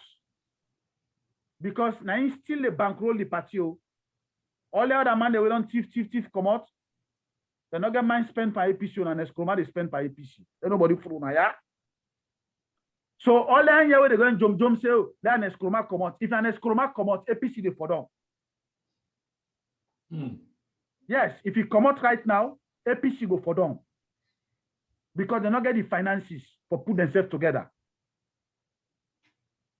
Okay. So, but that chairmanship day, Ernest Koroma for setting yai, he found a way, get somebody independent, young, way vibrant, where in all the way name. So when the people where they ask for reform, when I find a way for reach out to Ernest Koroma, let when I get a compromise out of court. Okay. Get a compromise, because I don't want a weak opposition. We need a strong opposition. We're able to take on the pauperistas. Okay, Jesmed, I think well said, because I want to say 2-3 key things on that, because we fastly run out of time. So one of the things they want to pick up, speculatively, the SLPP government or Power government get evidence where they can throw at an Escoroma, and then they wait for the right time, potentially, and be able for drag them into court and then eventually arrest them. Don't you think that would be a dangerous trend, and then not try this before they must have tested the waters and see, say, the time is not right and a dangerous game that they play, and they sort of back off? Remember a couple of months ago, back and forth, invitation at McKinney, invitation somewhere, and in the end, the ex-president dictated the pace, Usai and when then they go see him, and it became a private issue, other than the one where your friend went on talking, yeah, 2 o'clock, the man they come. Imagine a man of that stature, they with that crowd, they go to anti-corruption office right now in the center of town. But the bottom line is, in the end, they meet in privacy. And to me, trying to be a real pundit and think outside of the box, speculating both on the circumstances and some evidence that were available, it's difficult for them to touch him, because it's still one of the most powerful and popular person. I know they say powerful person, but it gets people's power behind him. There's a lot of people will like him. So it's dangerous for you just put on Panam. And they also get international backing as well. Because when they see the fly go and they come, now because they recognize him as a statesman, isn't it? Let me tell you something. Please Power do. Panam will touch on his coma, yeah? I know say they're stupid, they're not that stupid. They will not touch an Eskroma. Especially when you consider the level of corruption, whether they don't embark on within 3 years. They have no moral foundation for touching. Yeah, absolutely. Because they don't make now people away being disliked an Eskroma because of corruption. They see young corruption as play cook to waiting out in the right now. Yeah, the African press says it. The Auditor generally reports here. So which moral grounds then go get for can hold an Eskroma? We self no go agree. Me self no go agree. Remember, I mean first, me one of the people who been advocate for letting go arrest an Eskroma. But right now, these guys have no moral grounds to touch a finger of an Eskroma. And secondly, if they touch an Eskroma, it's going to be chaotic. That's not true about it. It's going to be chaotic. Yeah, I'll move to something quickly, Jesmed. I've been promised to say 1 hour 30 minutes, and we've gone over the 1 hour 30 minutes. You allow only for 17 more minutes. I promise you 17 more minutes, sir. Yeah. The president in education policy, in flagship program, education free and quality education. I know, say, me, you talk about this some 2 years ago, I believe. It must have been 2 years now, at least over a year. And now something we been close to your heart, and you feel say you've been get something for do with that, and you've been understand that more, and been a wish that you'll be part of the design. How far you think say it go? How much of it you think say it go? Is it going well? What are your thoughts, sir? It's still not going well. There has been improvement. There is no question about it. It's still not going well. The kind of reform we education system need, then Gaia not get the political will for take on then reform then they're talking about throwing money at it. You see, one thing working stupid winners alone. Now this overconfidence or so much respect to they give to people there because they hold PhD. Yeah. Having academic accolade is one thing. Having the moral foundation of leadership is another. And most importantly, having the technical know-how of leadership is another. It not necessarily means say, because you're a scientist who are good at research, you go able to run an entire ministry. No. It not mean say because you're a medical doctor, you go able to run a medical institution or a hospital or a ministry. No. Now that's with man and pass with. Because then they narrow things then based on people and experience and expertise. Sierra Leone and Africa in general, as you get a so-called degree, so they say you are the solution to everything. And over the past decades, we don't see how series of PhD holders them, they don't fail the nation. Right now, we get somebody when a history teacher, when a history now a teacher, now they teach in America now, because in a paupanista, it had one agency when about investment. What is about investment?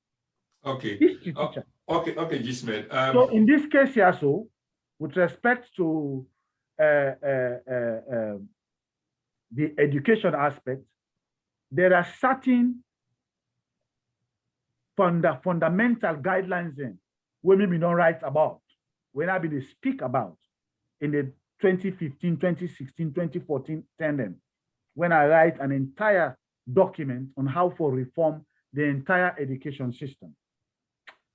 If this government will follow that one day, like the education system don't go far. So like you say, the political will not there. So it's just manipulation and machination. Political will and the know-how. I think the know-how too.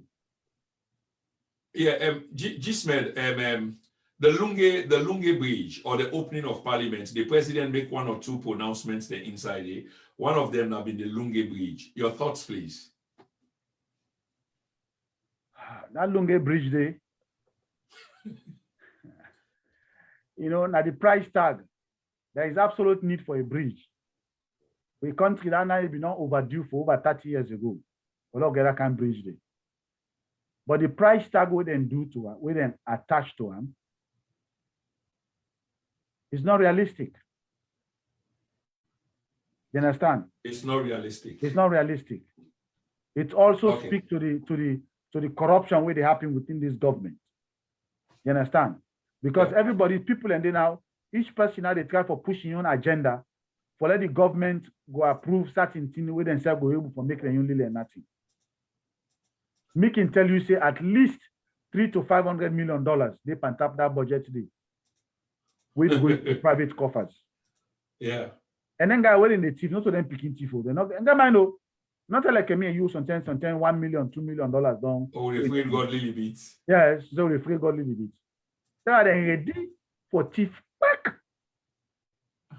But then forget say, Sheka Stephen thief past them. But today, Sheka Stephen not get nothing for show up. All that thief away thief. It look like I say God is not really ready for giving good leader aid. But it's a bit disgrace the one the way they take over leadership. The old generation they are lucky.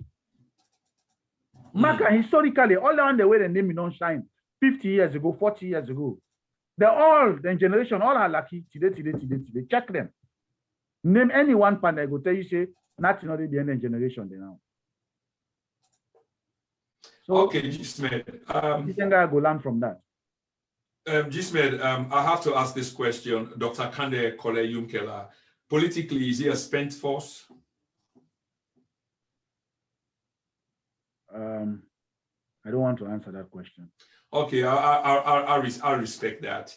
Let me move on towards the closing. So earlier on in this conversation, where we talk about the economic trends and etc., you went on to the issue of inflation and you tried for explain to Fambulem waiting cause the inflation and way government say and not reduce the inflation but to a single digit, the effects that we're supposed to forget and the fundamentals them. And you explain something as holding the local currency for creates that narrative there, which in the end are supposed to produce a negative. Two questions quickly on that. When you say hold, is it at the time when there was a scarcity of money at the central bank? Was that during that period or quite recently? Yeah, no, that period, they were in a hot the loans. Yes. Okay, so that was it. That process is still continue. So when the bank governor come for tell Fambul and say, well, we run out of money and give you all the reasons, and these were all lies, and tell we say money they can, which was strange and beyond the world. So this is what they did. There was hoarding of the loans, yes. Okay. again, it seems like you run a economy on propaganda, and economies are not run on propaganda. It's almost like a science. Exactly. It's almost like a science. I like that. Yes, sir. And you need to understand that. Break down for me quickly, if you will. Inflation. Waiting to cause inflation. I know to some people it sounds, elementary, but to others, and when I say break and down, now for let me understand not only waiting at inflation and waiting the cause them, but waiting it affect in terms of the wider society. And therefore, if they say then reduce them to a single digit or reduce them anyway, let's just talk about reduction. What impact is it supposed to have? Now, inflation, now when the general prices of goods and services, they increase by a certain percentage every year. Now, waiting the cost that one day. Now, usually, when the amount of money within in circulation is so high that it not equate or equal to the amount of goods and services within they produce. You understand? Mm. So for putting in a simple layman way, let us say Antifa 2, where they bring Gary from Bo, you don't bring 1,000 bags of Gary. You don't put in price down at 300,000 leons. You get 1,000 people then, we able to afford in 1,000 bags. You not get no reason for increase the price.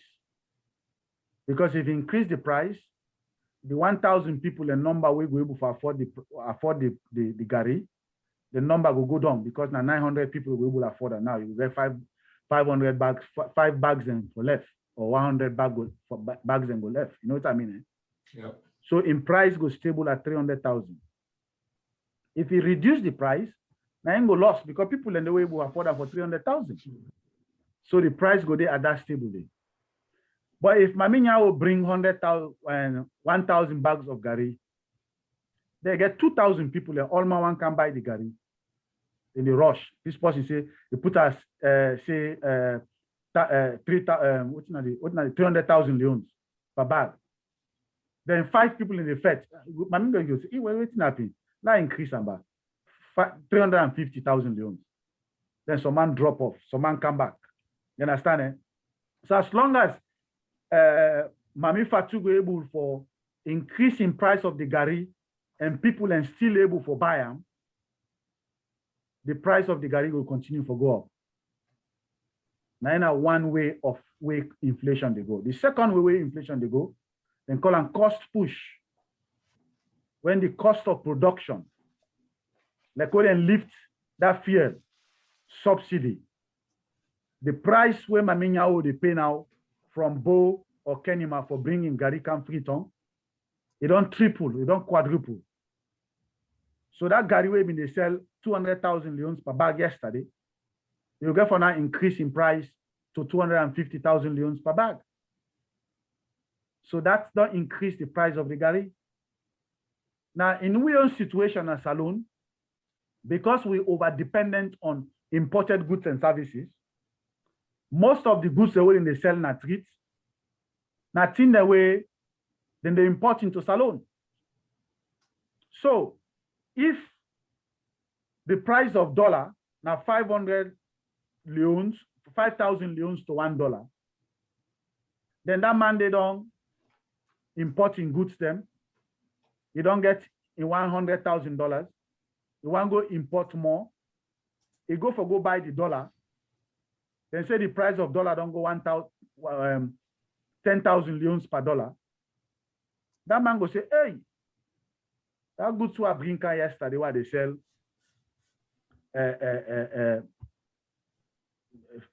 50,000 leons per item. I'm not going to sell them 50,000 leons per item anymore. I go for increase them to 100,000 leons. So which means the more the price of dollar they go up, the more the price of goods and services what they bring come into the country, they go up. That's another cause of inflation. You understand?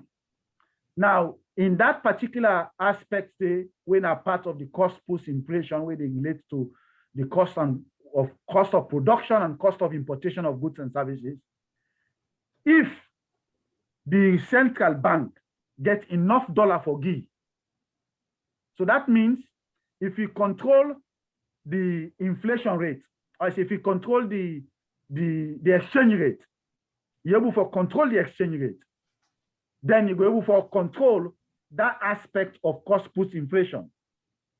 You understand? Now, how you control the inflation rate, I say the dollar exchange rate. Now, when you get enough reserve, so that down the way they can import, then they're able to get all the dollar what they need from the central bank.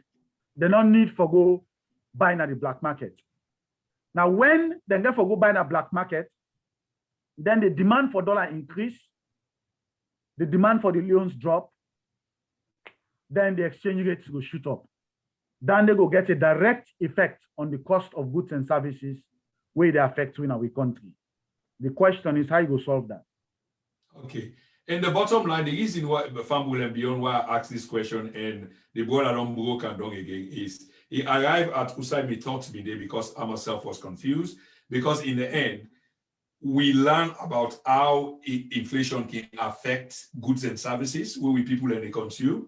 And the idea that there's a reduction of inflation and it's not trickling down for reduce the level of goods and the prices of goods and services. In other words, for erase or how I go call them, for reduce the level of cost of living, then one has to understand, well, waiting at this reduction now, or maybe we'll get for wait and be patient a little bit more.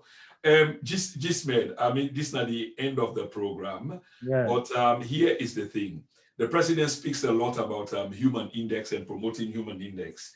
So we know say when they get graduates, they will not get job, for example. When you see professional graduates, them, I mean, of course, all graduates become professionals, but lawyers, accountants, get for go, because the bottom line is about living.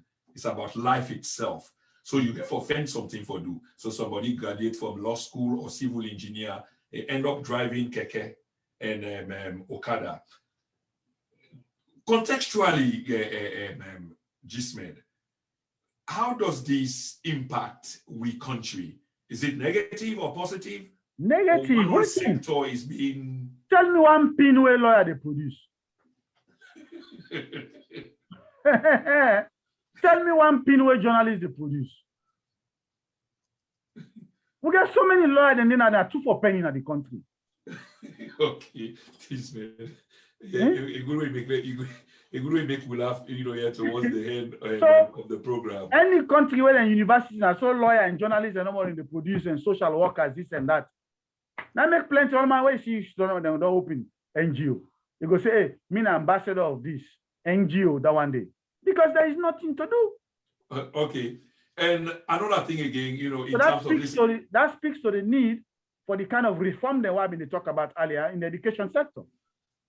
Yeah, exactly. You know, that I go back to this because this is kind of quite important, because you want to put out the figure out there that many people have been educated, many schools have been open, but waiting at the end goal, waiting at the end process, because these people are supposed to be filtering into the various disciplines and help the infrastructure of the country for grow and make the country better. But it doesn't exist. It's like a house built on sand. This is what it looks like, and it looks like a dangerous trend.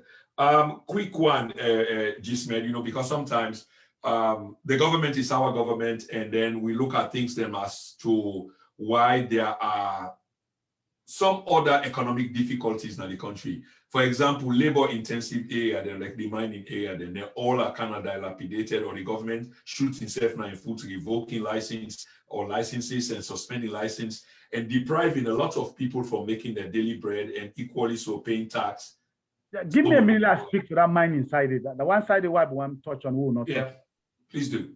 You see, this idea where each government come, you want for reform or change or revoke or kind of rewrite the mining laws or mining agreement is centered around not the interest of Saloon, but the interest of the very politicians that will do that. Because in each mining agreement within the set, the beneficiaries are always within individuals are for individuals within the powers of government.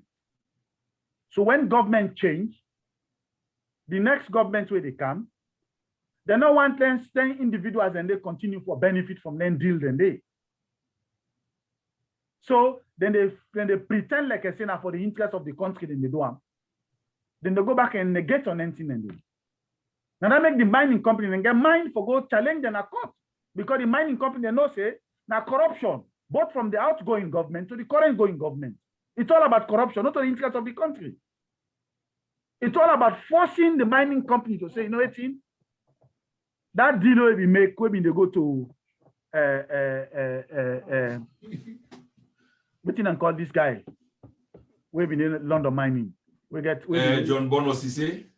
But we've been to go to John Bono Sise or any deal we've been on they make. We've been to go to that guy we've been get AYV. Yeah, Fadika. Fadika. You understand? Eh? Then one can now forbid the one them for benefit from that. Yeah. So you therefore break that chain. Now they come to them. Yes. But what in Empower them do, they not go like our APC go. Sela will make deal. Yeah. Then first come first, you know, say they get babati. Throw the muscle and force for shake up the mining company like saying this and I'm gonna cut any mining company. Yeah, chief minister. That's what I tell you about. Who don't want self corrupt like that? We're not gonna cut back. They're gonna cut, they don't go lost. Then go lost now the country and don't lost it so. Almost $1 million. And this is significant, Jesmed, because almost $1 million two great Western powers them in countries like America and the United Kingdom have got interest in that contract there. And this brings me to ask you about the international dimension, not only within that contract, but the entire country, I mean the government. How do they stand with the international community? Now, well, with IMF and World Bank, they stand good. And the reason why they stand good, because they play to the books of to the dictates of the World Bank and IMF. They always want, you know, World Bank is controlled by the US. Let nobody fool you. Now they start on the IMF, then can stop them. They set up them two institutions and they 40, 50 years earlier for find a mechanism, because then they think ahead of the rest of us, for control the rest of the world economy. And they tell them set up the World Bank, for instance, Europe been there at the mercy of the United States after World War II.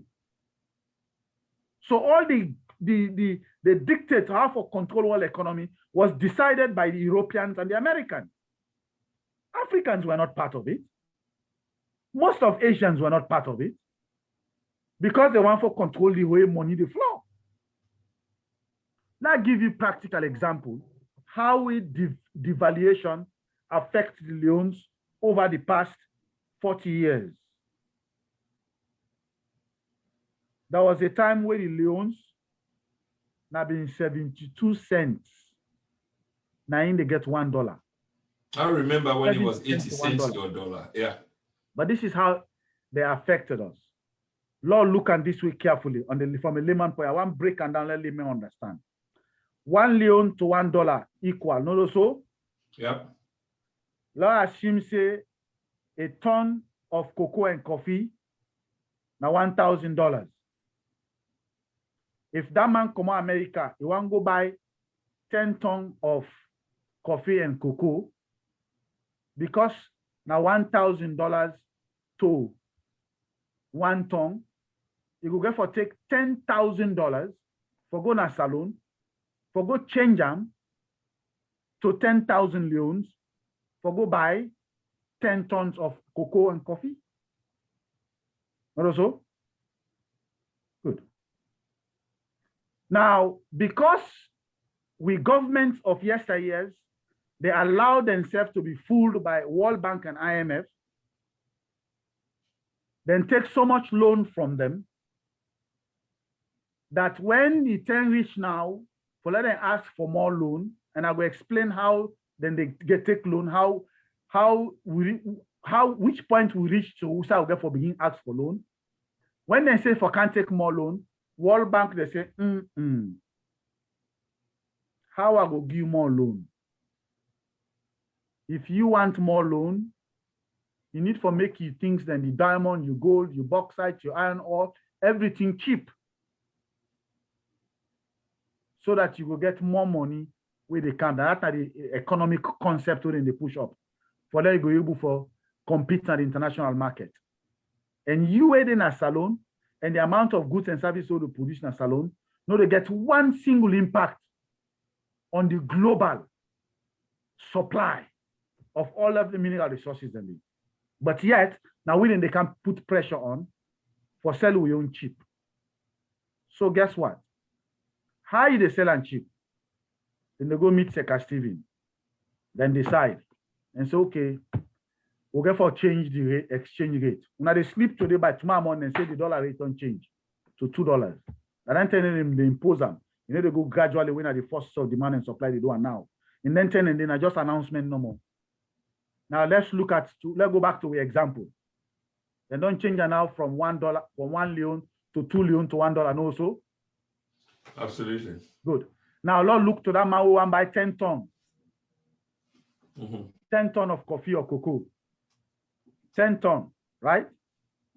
This time around, instead of we bring $10,000, because now 1,000 for 1 ton, because the exchange rates don't go to $2, 2 leons to $1, that man at $5,000 now they bring camo.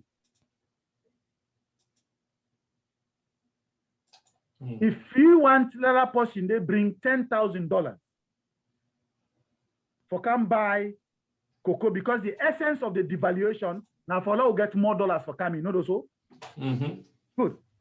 But this devaluation now, if that man they want buy 10 tons of cocoa and coffee now, it will bring $5,000.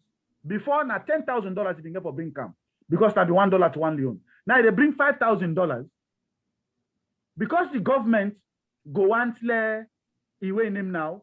You go now bring that $5,000. He take the same 10,000, 10 ton, the same 10 what ton of goods, yeah, of goods. So we farmers they get half the value of the same output. First, I mean they get 1-to-1, but because of devaluation, then they get half the value. So gradually, an entire area, an entire sector began for degrade. Now, so it began go under. And guess what? Oh, let's tell you waiting hard and they impact the farmer now. That farmer of cocoa and coffee, where they produce cocoa and coffee, now even they receive 10,000 leons for in 10 ton. Now because of devaluation, of 5,000 leons they receive. So he's 50% poor. But the same amount of people the way he get for feed them. He get picking in a school. He get for buy motor car. He get for buy fuel. He get for buy other things them. But guess what? Because of the devaluation, the price of fuel don't go up. So that part, that in 5,000 leons, instead of you get 10,000 leons for in 10 ton, now 5,000 leons they get for in 10 ton. Now that way, money don't benefit for now and day.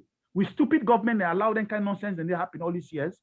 Then the pan now, in money where they spend, that is small money they don't get in 5,000, it double in expenditure, they double. The petrol price don't double. The other thing don't double. So now so then destroy the farming sector. Obviously, Jesmed, many thanks for that explanation. Capitalism, exploitative, ask we for open up your market, and not open your markets to we, then come and decide how we for go forward, structural adjustment programs, and many more. Jesmed, electricity, poor network, na Sierra Leone, any optimism anytime soon? Yes, there is optimism in that area. Because of WAPO, that West African power winning. So, but what about the structure? Yes, you are absolutely right, Jesmed. But how prepared are we? Because yes, it might come. The structure the way for they into place for engage that power the way they come, because this is the power that's supposed to make all the difference. Are we prepared? That's a very good question. Because the WAPO they bring the distribution line. Yeah. But how for distributor into homes, now the government responsible for that. Yeah. That I don't know whether we are ready for it yet. Okay. And the WAPO, thanks to Dr. Kande Koloyo Mukela, during the time and UNIDO, now him bring that advice because you don't see say Salo we poor. You don't see say Liberia poor. We're not going to produce energy on we own. We're not getting money. Even if we get the money, so we leaders are not committed enough. And they advise the West African when ECOWAS, including African Development Bank. They say, let's set up a Ghana and Ivory Coast to produce excess energy through the dam. Now find a way for now get a West African power system where we're able for supply that excess energy to the poorer countries then it create one institution where, they don't need for go create their own, generate their own power. A quick question on that logic there. I don't understand, the dams in Ghana and Nigeria, they produce extra energy. Yes. But these countries, seem they suffer, heavily from energy-related issues. Which country? Nigeria, Ghana. No, I said Ghana, Ivory Coast and Ghana. Then get excess energy. Yes. Yeah, okay. The Ivory Coast. The energy penetration of Ghana? 87%. 87%. Yeah, but they are of course. Anyway, 87%. Maybe we can say the 13% is more serious. But I know there is serious conversation ongoing in Ghana because Ghana began to employ some of the same things the past government as Salombi employed, then badges them from Turkey because they get for keep up with the energy demand. That because they not get the distribution network set up for match with the demand. Because the energy go there, generating the energy and distributing the energy are two different entities. If you take a dam where they generate the energy, you not get infrastructure for distribute them, they still not get energy. Okay. Back home, let's come back home quickly. We go away from home. 2023, it's not really far away. Politically speaking, Jesmed, you said it earlier on, so I'm not putting words into your mouth, that this government is not doing its due diligence. They're helping people, and people are more in poverty, and they're not seeing for change. They are immersing corruption from the very top to the bottom, and they will need for go. How much optimistic are you that this will happen? Because I know you did mention the people, but leadership not seem for be available at the moment, and you did say so. How are we going to galvanize leadership for galvanize, mobilize, and organize the people for bring about this change where you anticipate? The advice we get for all opposition leaders is this. The threat they face right now as a nation from the pauper is far greater than our differences. So it's about time for us to put differences aside, both within individual parties, as well as between political parties in general, in opposition. Okay. If then I get a clue of the threats to the future of the nation that we face if the power party are able to get control of the nation in power structure after 2023, if they get a clue of that threat the way they face this nation, with the kind of brutality and arrogance we don't see within the power party, then go put them differences aside. Then on the way they take an Escoma and APC to court, then go put them these differences aside. Then find a way, and Escoma self will calm down in horses. He understands he not only own APC, he's just an ordinary member like anybody else. Let them come together and get a compromise with the other reformists them, so that they get a meeting point. Then they're able to reach out to other political parties. Let us form a very strong coalition where we go take on the paupers for save the soul of our nation. Jesmed, last word, 60 seconds, please. Last word. Well, more or less on the same line where I don't talk. We country need we help, and you need everybody in help. Not sit by, say, you're not interested for going to politics. I am not a politician. But because I know, say, for change the trajectory and protect the future of our nation, you go for participate in politics for like go save the nation, because that produces the leadership. And that makes some of you participate in politics. So which means even if I go into a government within a power, I don't go make it drive me crazy. Yeah. I go use them for set up structures so that the next corrupt possible way they kind of government, will get a headway. So now for set the structures them, for tie government in hand, so that the next corrupt possible will come, go able for losing them not today for corrupt the system. That's my own objective. I go into power today, now for set up the structure for 4 or 5 years, I give up. I go focus on the business. So that's where that power sharing, when I say, the 3 branches of government, they actually able to operate independently, change the entire structure of government itself. Inside 5 years, that's enough for me. But I go change that one there and set them up and left politician give politics give the politician them. So when they can now, it go difficult for them corrupt, it go difficult for them bully judges, it go difficult for them bully House of Parliament, and then can stop them. So let us think about the country interest first and forget about parties and politics.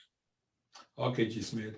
Famule, we don't come to the end of a very brilliant program by every measure of the word. The social condition the way we people and they in is really, really terrible, and it worse by the day. It's just obvious. You go to the ground, you get outside of the ground, you see it, you feel it, you get the telephone calls and the rest of it. We people they are economically and socially constipated, and we need somebody with the elixir, that magic portion for purge with people out of this constraint where they defend themselves. And I believe this is exactly what the brother was trying to say in all of waiting he say and why change is necessary.